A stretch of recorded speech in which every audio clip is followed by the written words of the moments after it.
Everyone, welcome to my new blog. আজকে আমার বাড়িতে এসেছে অতিথি, মানে আমার মামা বাড়ির কিছু লোক, যেমন আমার দিদা, আমার মাসি, আমার মেসো এবং আমার ভাই। তো চলো, আজকে সারাদিনে আমরা তো খুব মজা করব, তোমাদের সবাইকে দেখাবো যে আজকে আমরা সারাদিনে কী কী করছি। তো দেখতে থাকো আজকে এক্সাইটিং ব্লগটা। আজকের ব্লগটা এনাদের দুজনকে দিয়ে শুরু করা যাক। আমি হোমমেড ফেস প্যাক বানিয়েছিলাম, ওরা এগুলো অ্যাপ্লাই করে নিয়েছে, আমার মানি আর আমার বোন। তো ওদের মুখে শুনে নেবো ওদের কেমন লেগেছে। অনেক উপকার পাওয়ার আশাতেই মেখেছি, উপকার পাইনি। এটা কাটুটা দেওয়া যাবে না। ওইদিকে আমার মা আর মানি মিলে রান্না করা তো জোর কদমে শুরু করে দিয়েছে। আজকে হচ্ছিল চিংড়ি মাছের মালাইকারি, মাছের কালিয়া আর চিকেন কষা। আর লাঞ্চের পরে খাওয়ার জন্য বেলের শরবত। মাদের রান্নাবান্না প্রায় কমপ্লিট। এবার মানি শুরু করেছে চিকেন বানানো। ওর হাতে চিকেন কিন্তু খুবই টেস্টি। সবার ইচ্ছা ছিল লাঞ্চ আমরা কলা পাতায় করবো। তো আমাদের ব্যালকনির গা থেকে একটা কলা গাছ উঠেছে, এই কলা পাতাটাই কেটে নেওয়া হবে। এবার এটার মধ্যেই আমরা সবাই লাঞ্চ করব।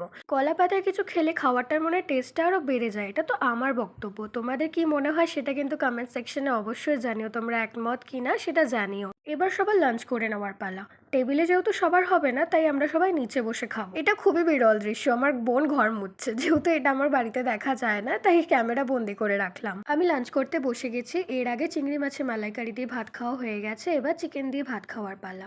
আচ্ছা, এবার তুই বল, মানির হাতের চিকেন তোর কেমন লাগলো? আজকে এত কিছু খাওয়া দাওয়া হয়েছে, তাই আফটার লাঞ্চ এই শরবতটা খুবই দরকার ছিল।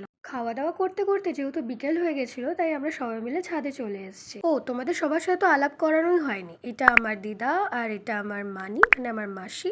এই যে এটা আমার ভাই, মানে আমার মানির ছেলে। বিশেষ সূচনা, আমার বাড়ির দুজন স্পেশাল মেম্বারের সাথে তোমাদের আলাপ করাই। এই যে কোকো আর একজন ভূতু, ভীষণ দুষ্টু এটা, জানো তো? এই যে কোকো খুবই দুষ্টু। এরা আদর খাওয়ার জন্য খুবই পাগল, মানে একবার যদি তুমি ছাদে আসো ওরা দেখে নেয়, ব্যাস হয়ে গেল। ওদের আদর না করে তুমি নিচে যেতে পারবে না। এবার ছাদে একটু বসবো, সবাই মিলে গল্প আড্ডা করবো, তারপর নিচে চলে যাবো। তোমাদের আজকে একটা জিনিস দেখাই, আমাদের বাড়ির ছাদে দাঁড়াও। এক গাছ ভর্তি ডাঁটা হয়ে আছে।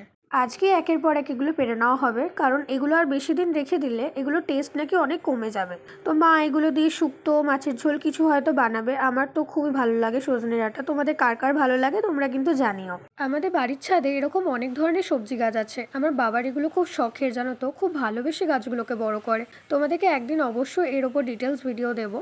আর এই যে আমার বোন, আমার প্রত্যেকটা ভিডিওতে ওকে দুষ্টুমি করতে তো তোমরা দেখতেই পাবে। আচ্ছা, গোটা ভ্লগে মনে হয় তোমাদের শুধু আমি খাবারের জিনিসই দেখিয়ে গেলাম। আচ্ছা বলো তো, এত বাজি কেন ফাটছে? হ্যাঁ, এটাই সেই হিস্টোরিক্যাল টাইম যখন ইন্ডিয়া ফাইনাল জিতেছে। সত্যি আমাদের কাছে কতটা গর্বের, তাই না? বাবাকে সকাল থেকে দেখছিলাম প্রচন্ড টেনশনের মধ্যে ছিল। জানি জানি, সেদিনকে গোটা ইন্ডিয়াতে সবার অবস্থা সেম ছিল। তারপর ডিনার করে আজকের মতো দিনটা শেষ করলাম। এতটা পর্যন্ত ভিডিওটা দেখার জন্য সবাইকে ধন্যবাদ। ভালো লাগলে একটা লাইক করবেন এবং সাবস্ক্রাইব অবশ্যই করবেন। খুব তাড়াতাড়ি আরো নতুন নতুন ব্লগ তোমরা আমার চ্যানেলে দেখতে পাবে। আজকের জন্য এইটুখানি থাক, দেখা হচ্ছে নেক্সট ভিডিওতে। Bye bye.